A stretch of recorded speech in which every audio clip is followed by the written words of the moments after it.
I would like to introduce and very much welcome our last speaker, Nico Graack. Nico Graack studied philosophy and computer science in Kiel and Prague and is currently writing his PhD titled Lacan's Logic and its Interpretation in the Ljubljana School. He's teaching at the Charles University and the German School here in Prague. And he has published several academic articles, among others, in the International Journal of Žižek Studies.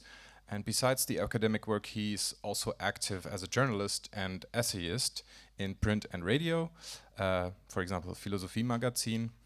And he also, by the way, had an interview with Slavoj Žižek, which is published, I think, in Philosophie Magazine. Yes. And in the last 2 years, he published 2 philosophical books in German.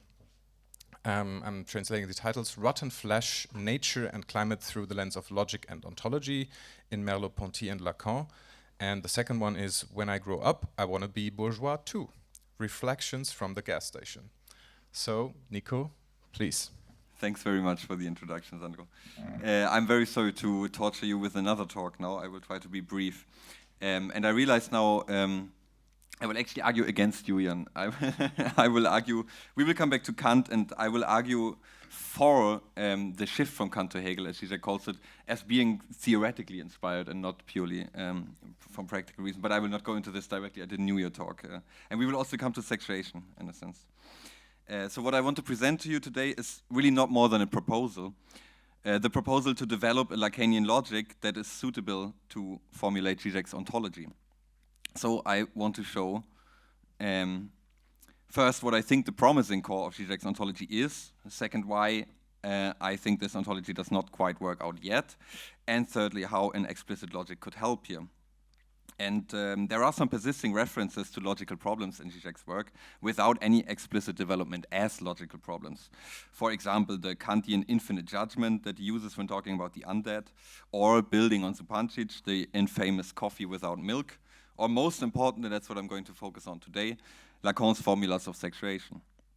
In dealing with those formulas, Žižek is developing his ontology. And the collective Savitat is later going to talk about sexuation and its failed absolutization. And I agree, one of Žižek's core projects is to read what is articulated in Lacan's theory of sexuation as the absolute, as an ontological insight. I just don't think that this necessarily fails, and I'm happy to hear your argument later on. And Žižek's basic ontological claim, I would say, could be summarized as being itself is sexualized. I will try to make sense of this claim as being is contradictory. So to make sense of this, I will thus do what Žižek forbids and treat all appearances of terms connected to human sexuality as mere ontic metaphors, as he calls it, for ontological structures, simply because I think that Žižek and many others in Lacanian or Lacan-inspired ontology, when all is said and done, they do so themselves. And I think Mia just gave a lot of what they think the sexual content of what I'm going to talk about is. Maybe it's just me that cannot make sense of it. I would simply ignore it. So what is the promising core of Žižek's ontology? So I need to first say what I think that an ontology should be doing at all. Ontology is traditionally the science of being as such, and I take that loaded word being to mean nothing more than the universal structure of what can legitimately be said and thought. And in every truth claim, there is a grain of this, since I claim that I can somehow complete a chain of reasons leading to that claim that presupposes some conception of what can legitimately be asked and thought in the first place. So ontology poses the question of universality, in a sense. No, we want to talk about everything somehow in ontology. And in a sense, I take ontology to be the study of universality as such. What is it to talk about everything? Let us try to understand first why one would want to do that. I think we were for some time now, quote Zupancic, witnessing an astounding rise of so-called new ontologies and new materialisms. No somewhat Deleuzian new materialisms, object-oriented ontologies, speculative realism, relational ontologies, whatnot. There is certainly an ontological desire active in the last 30 years, or maybe longer. Zupancic makes out the 2 main elements of this desire. First, what she calls a theoretical claustrophobia, the longing for a great outside that an ontology is supposed to take us into, and second, a political frustrating impotence, where an ontology is supposed to ground the possibility for effective change. While it is easy to dismiss this desire as proto-totalitarian or simply naive, I'd like to defend it. Let's consider the theoretical claustrophobia first. One can certainly, and one must, I think there is something very right about the argument, criticize the form that it takes in a fantasy of a great outside, but I think the content of it is quite legitimate. Now, if people like Dugin tell us, well, Russia has its truth, you have yours, it is just perfectly fine to say, no, there's only one truth, and it's clearly not the fight against satanic decadence. Just like we should be on the sides of people fighting for their universal rights instead of the ones attacking them under the notion of tradition or anti-imperialist rhetoric. Similarly, any New Age or alt-right proponent of alternative medicine or climate skepticism should be met with the one truth that is modern medicine and climate science. But then one should also be able to articulate this truth, and that will inevitably involve ontological claims at some point. What I just said about Dugin is, of course, the age-old fight against sophism, going back to Plato and perhaps defining philosophy as such. There is not only a fight of opinions, but truth, and it can be said and it can be justified. This struggle with sophism became the fight against skepticism or nihilism during the course of modernity and the forming of capitalism. And I think the central problem here became the problem of infinity and limitation. We see it everywhere, from the Club of Rome to discussions of limitations of the possibilities of biogenetics, and oftentimes the rise of the new right is interpreted as the desire to regain hard-set authoritarian limits in a confusing world of seemingly infinite possibilities. And skepticism, I would claim, is this problem on the level of justification. The chain of reasons is infinite, there can be no proper limit reached, which would define some proper truth. No claim ever holds, therefore all is opinion. Of course, the question as to the status of the skepticist's claim itself is problematic then, even contradictory. Is all is false itself true or false? We know that. However, the proponents of proper truth and ontology of some limit to the chain of reasons are caught in the problem of dogmatism, of course. How can something be reasoned for that is supposed to set a limit to the chain of reasons? This is where I think three problems meet. First, the problem of ontology, formulating the universal structure of the conceivable. Second, truth. And third, the infinite and its limitation. Since when doing ontology, one certainly wants to talk about the infinite in some sense, since everything conceivable certainly is not finite.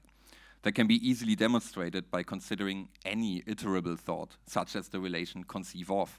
I can conceive something that is, but I can also conceive the conceiving of that something, and so on, into infinity.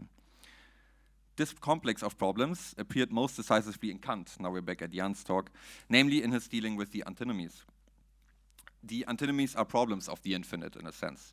We have some operator generating a progression, in this case not the relation conceive of, but for example, spatial distance and temporal succession in the case of the first antinomy.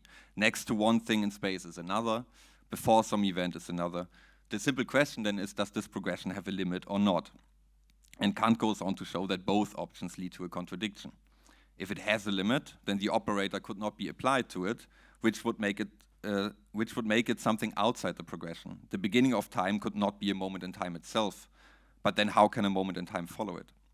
If, on the other hand, it does not have a limit, if there is no first moment, then, just as Jan also said, then an infinity of time must have passed up to the current moment. It must be finished passing, that is, which is a contradiction since it is supposed to be infinite. And there's a lot to say about Kant's construction of this. Most probably his arguments in their specific form do not hold, I would claim, but the underlying structure is indeed problematic. If we have some operator generating an infinite progression, applying the operator to the totality of the progression yields a contradiction. Kant has two solutions to this. First, the first one is simply to deny the existence of the totality.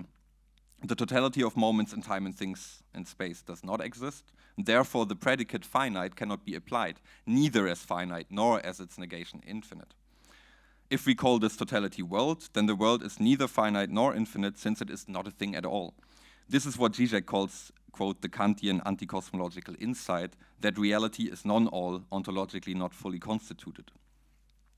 But I would say this solution is somewhat flawed. On the one side, one says that the progression as such, as a finished thing, so to speak, does not exist.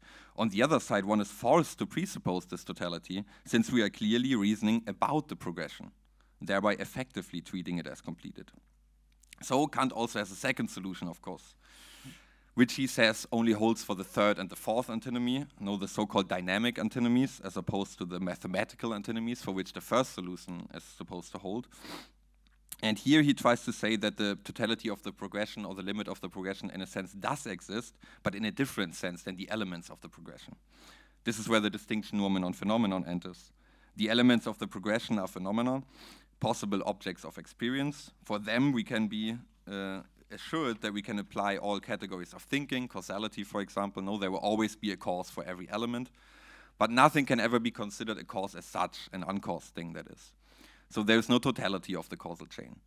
But since we saw that we are somehow forced to presuppose it, in the second solution we explicitly presuppose it as something we cannot say anything about, since our categories only apply to possible objects of experience. We presuppose a noumenal completion of the progression. And how does this play out in actual reasoning? I think Jan already said a lot about it. We are treating the progression as if it could be completed. The presupposed but never realizable completion is what Kant calls transcendental idea. The problem then, defining the immediate post-Kantian philosophy, is of course how to make sense of this distinction, phenomenon, noumenon. You, Kant, are saying that we cannot reason about noumena, but you are clearly doing so. You're stating the existence, you are even applying categories when speaking of noumenal causality in the third antinomy, for example. So the whole problem of infinity and its limit, or totality, came to be decisive for philosophy ever since. Considering the broad scheme of things, I claim that there are basically two ways of going forward after Kant, and a third way, which is embodied by Lacan. First, you can opt for Kant's first solution. Sorry for the slides, I study computer science, not graphic design. I hope it makes things clearer nonetheless. You can opt for Kant's first solution of the mathematical antinomies and claim that there is, in the last instance, no meaningful notion of totality. I would claim that this is the way that Deleuze tried to take. Second, you can opt for Kant's second solution of the dynamical antinomies and claim that on a universal level, totality is guiding reasoning, but it can never be realized. So after Kant, the fight between skepticism and dogmatism was therefore transposed to a different level. One can either insist on the non-existence of the totality while forced to make use of it, or one can state the existence of it as inconceivable while thereby conceiving it. And here the ontological desire enters. A renewed ontology is to take us out of this deadlock. The promise is simple. If we could conceive this deadlock as a necessary structure of being, it would not be a deadlock, but a positive insight into how things are. And this is, again, transposed from the clinical realm to the abstract realm of notions as such, what is formalized in Lacan's so-called formulas of sexuation. Both options are contradictory. The two solutions are sketched as the two sides of the formulas, which I will simply presuppose here, but you see the formulas if you're familiar with them. I hope you can make sense of it.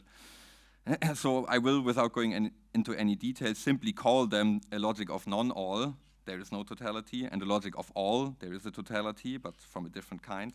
And the position from which this formalization takes place in Lacan is therefore a third option. Totality actually is contradictory and necessary. There is no solution. That is to say, the antinomies are real antinomies. They do not have a consistent solution. But that does not mean that things stop here. This is itself a positive insight which has consequences. This is at least what the axis Hegel-Lacan-Žižek tries to develop, and this is why I think it is promising. It is offering, if it is executable that is, a way out of the dilemma of ontology. It's not only that conceiving everything conceivable, being, in a direct sense is impossible, but this itself can be argued for as an insight into how everything conceivable is structured. Before we come to that, let me say some words about the second option, which takes us to the second aspect of the ontological desire stated earlier with Zupancic, the political dimension. So far, we've seen the theoretical claustrophobia. The notion of totality takes us into contradictions and needs to be avoided. But then it seems we are stuck behind the curtains, merely observing the progression of things as they appear to us, with no definite point where we could say this is how things truly are. This is the origin of the theoretical claustrophobia. But there is an inverse of this, I would claim, active in the second option. The claustrophobia of being stuck in some totality, the fear of reaching some definite point. There is what I would call a certain horror totalis as the inverse of a horror vacui in philosophy after Kant. And so just as there is the inverse of the theoretical claustrophobia, there's also the inverse of the fear of political impotence that Zupancic stated, that is the fear of political power. Opting for Kant's second solution includes a certain form of this horror totalis. Realizing a totality in thought is considered the ultimate error, and even more so, it is considered evil. Variants of this are clearly discernible in the anti-Hegelian philosophers like Nietzsche and Kierkegaard, up to Levinas, and most clearly it is present perhaps in deconstruction. And the idea is, since every consistent speech constitutes some kind of totality of its object, it is necessarily too narrow and needs to be deconstructed. Since the deconstruction as a use of meaningful speech itself presupposes some form of totality, this will give rise to another necessary deconstruction, and so on into infinity. This is what Žižek criticizes as the, quote, Kantian infinite ethical effort, in notions such as Badiou's fidelity to the truth event, Balibar's égalité, and Rancière's political rebellion against politics. All of them share a basic structure in how they conceptualize truly political struggle. There is the established order, conceived as a totality, and that which doesn't really belong, which is able to break up this totality. But to be true to the conviction that totality is necessarily evil, this breaking up of totality should not again constitute one, that is a political order. The moment of proper political power must be endlessly postponed out of fear of betraying one's project. So here the problems conceived in Kant's antinomies enter the political realm as the problems of political change. And here Žižek is a firm critic of the horror totalis, with at least 2 points. First, we should not be afraid to constitute political orders. This is his famous insistence, what happens the day after the revolution. And second, he insists on one of the insights of those discourses themselves. If any totality is necessarily unstable, based on some exclusion or arbitrariness, so is any current political order at hand. So it might be wrong to conceive them as a proper totality to start with, being in Badiou or politics in Rancière or notions such as that. So why do I think that this ontology not quite works out yet? Let me finally turn to Žižek. I already stated what I think is promising there, offering a third option to the problem of universality. And I think the problem lies in Žižek constantly shifting between the third and the first option, with even some occasional shifts into the second option, which I will ignore here, thereby being unable to get a grip of on either of them. Just like there are 2 Kants, there are 2 Žižeks. So let's introduce them.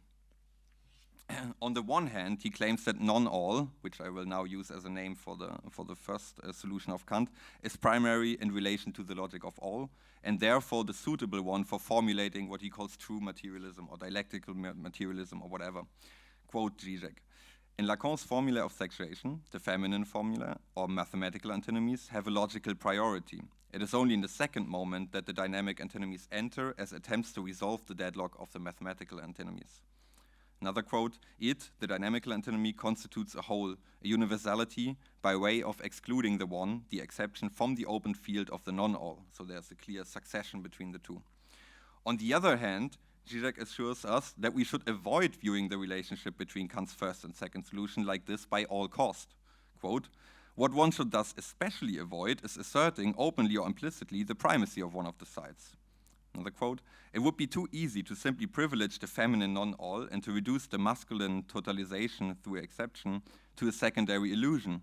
Here, more than ever, we should insist on sexual difference itself as the primary fact, as the impossible real, with regard to which positions, masculine and both positions, masculine and feminine, appear as secondary, as 2 attempts to resolve its deadlock. This Žižek does not use the notion of non-all to describe the real, which I take to be another name for the object of ontology. He uses the term Part 1 instead. So I would claim there is a simple unjustified contradiction here. On the one side, the non-all is to be the logic of the formulation of primary ontology. On the other side, both non-all and all are considered to be expressions of a fundamental ontological contradiction coined Part 1. This is the first reason why Žižek's starting approach in ontology not quite works out yet. It gets worse though, there's also a second reason. This concerns his argument for why the problem articulated in the antinomies should even be considered ontological problem and an ontological problem at all. Now this goes back to what Jan also presented as the shift from Kant to Hegel. One could say that we are merely dealing with an epistemological problem. Well, antinomies arise for us, it is our finite reason capitulating before the problems of infinity, and then every attempt at formulating an ontology is strictly meaningless. And Kant does indeed seem to opt for this reading, at least at times, since what else is the distinction phenomenon noumenon saying? If not, our reason cannot conceive things in themselves. That is why we run into contradictions. I know that you said something different about it, and I didn't know your talk, so we can discuss it later. I would be very curious to see how your solution or how your reading of this fits into this. Okay, but Žižek insists that we have to read the problem of the antinomies as ontological, concerning being as such. No, he calls this in countless passages the shift from Kant to Hegel, shifting from conceiving a limit as epistemological to conceiving it as an ontological impossibility. Considering the centrality of this claim to Žižek's project, it is rather surprising to find essentially only one argument for it in his work. At least I only found one argument. The problem with the epistemological reading is, Žižek tells us, quote, it stealthily reintroduces the standard pre-modern cosmological notion of reality as a positive order of being, as a totality that is, quote end. The way I can make sense of this, the argument goes as follows. If you are reading the contradictions of the antinomies as an epistemological limit, you first of all have to accept the contradictions, of course. They show the notion of the totality to be inconsistent on a general level. In conceiving an epistemological limit, you inevitably have to conceive what is beyond this limit as complete.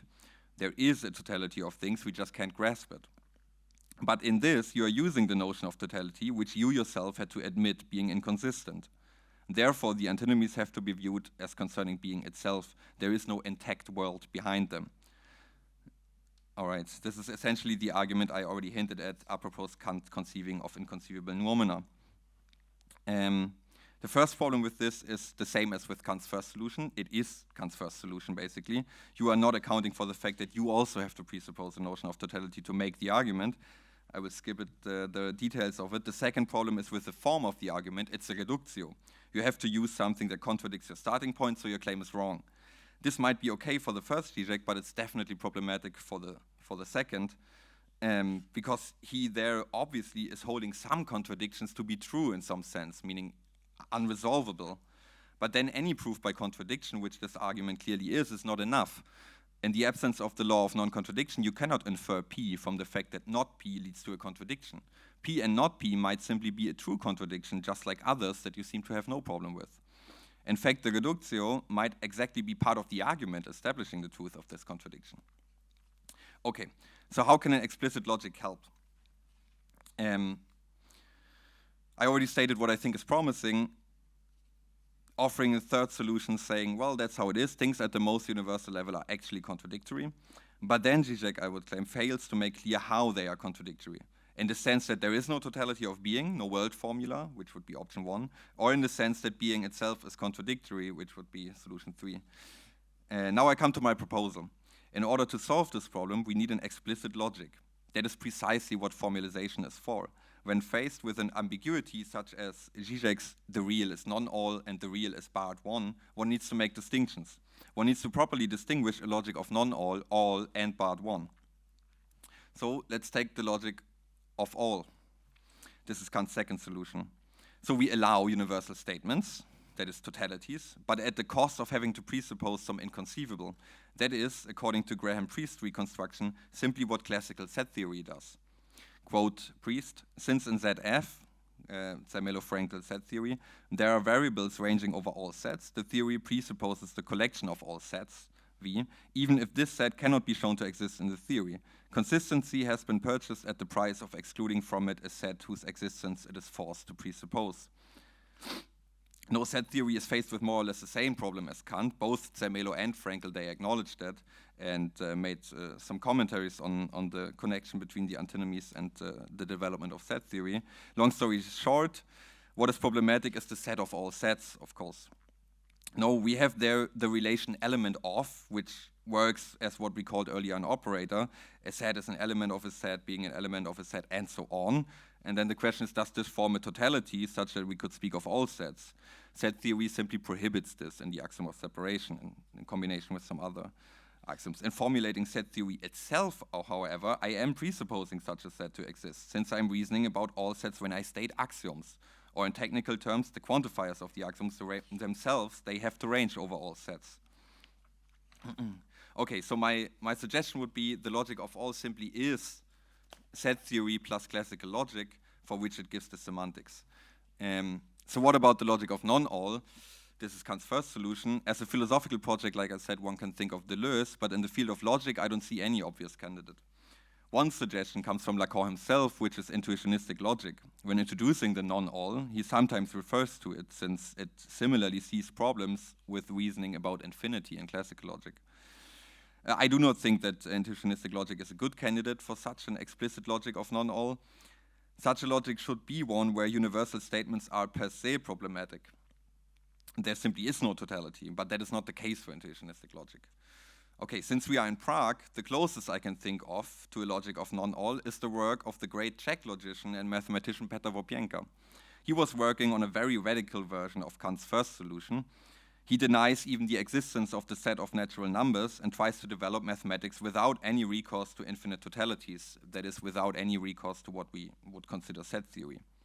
As far as I can see, not many people are pursuing this project still, if some have at some point at all. But if carried out together with the necessary changes in logical principles for the logic that it gives semantics for, this would be, I would claim, a candidate for what is sketched out in Lacan's non-all. So, to conclude, let me sketch my main proposal, a logic of the barred one. As we've seen, Žižek claims that the thing itself is inconsistent by showing the real, quote, the real of an antagonism which can only be circumscribed through two different contradictions, meaning the contradictions in all and non-all. So this involves arguing for these logics to be contradictory. And this arguing itself must incorporate some logic that I will call logic of barred one. Having such a logic is not an end in itself. It's there to solve the problems that we've seen. It should stop the shifting occurring in Žižek by making clear what belongs to non-all and what belongs to the barred one, the two Žižeks that we've seen. This is precisely what logic is for. It is a tool to make your assumptions clear and making sure you're only using that. So if one wants to develop an ontology true to the insight that things really are contradictory, then one needs to be careful not to smuggle things in, and this is what formalized logic is for. It might thus allow to reformulate Žižek's argument for the ontological reading of antinomies such that it does not presuppose the primacy of non-all, as the argument that we've seen does. And in general, it should allow saying something about the primacy of all or non-all, or the impossibility thereof in general. It might even allow to answer the question, why does antagonism appear in two versions? Why are there only logic of all and non-all? Why not more or less? So, this logic should be able to describe both the all and non-all as special cases, as formal systems, and it needs to be able to show how they are contradictory, and that they are contradictory. That is, it needs to allow contradictions. And that is not at all something impossible. Logic does not stand or fall with the law of non-contradiction. In fact, most of the times when we reason in actual life, we do so in the presence of contradictions or ambiguity. That does not make thinking random. If this is the case in most explicit logics, that is because they accept the principle of explosion. Everything follows from a contradiction. There is, of course, a whole current of logical research devoted to so-called paraconsistent logics that do not accept this principle. So there can be contradictions, but that does not make everything true and therefore meaningless. It seems obvious to me that a logic suitable to formulate Žižek's ontology needs to be paraconsistent. If it would be not, it could not be meaningfully stated that antinomies are real, actual contradictions grounded in how things are. This is also why I'd not accept a possible reproach. One could suffer from an extreme case of horror totalis listening to my proposal. Trying to develop a common logic encompassing all and non-all, isn't that simply the wildest dream of a totality without exception? My answer would be simple, yes, it is in a certain sense a logic of highest universality encompassing the others, but that it is not what one would take totality to be that is consistent. There's, of course, a whole lot of questions to be asked from here, since one cannot rely on standard set theory for a semantic for such a logic, since that's based on a logic of all. The usual paraconsistent logic will not do. If this is even an accomplishable task, it is certainly massive. So when I say this is a proposal, that's not a rhetorical figure. If you think what I propose makes sense, or you think it is utter nonsense and you can explain to me why, please get in touch. That is, after all, the whole reason we are here today. Thank you very much.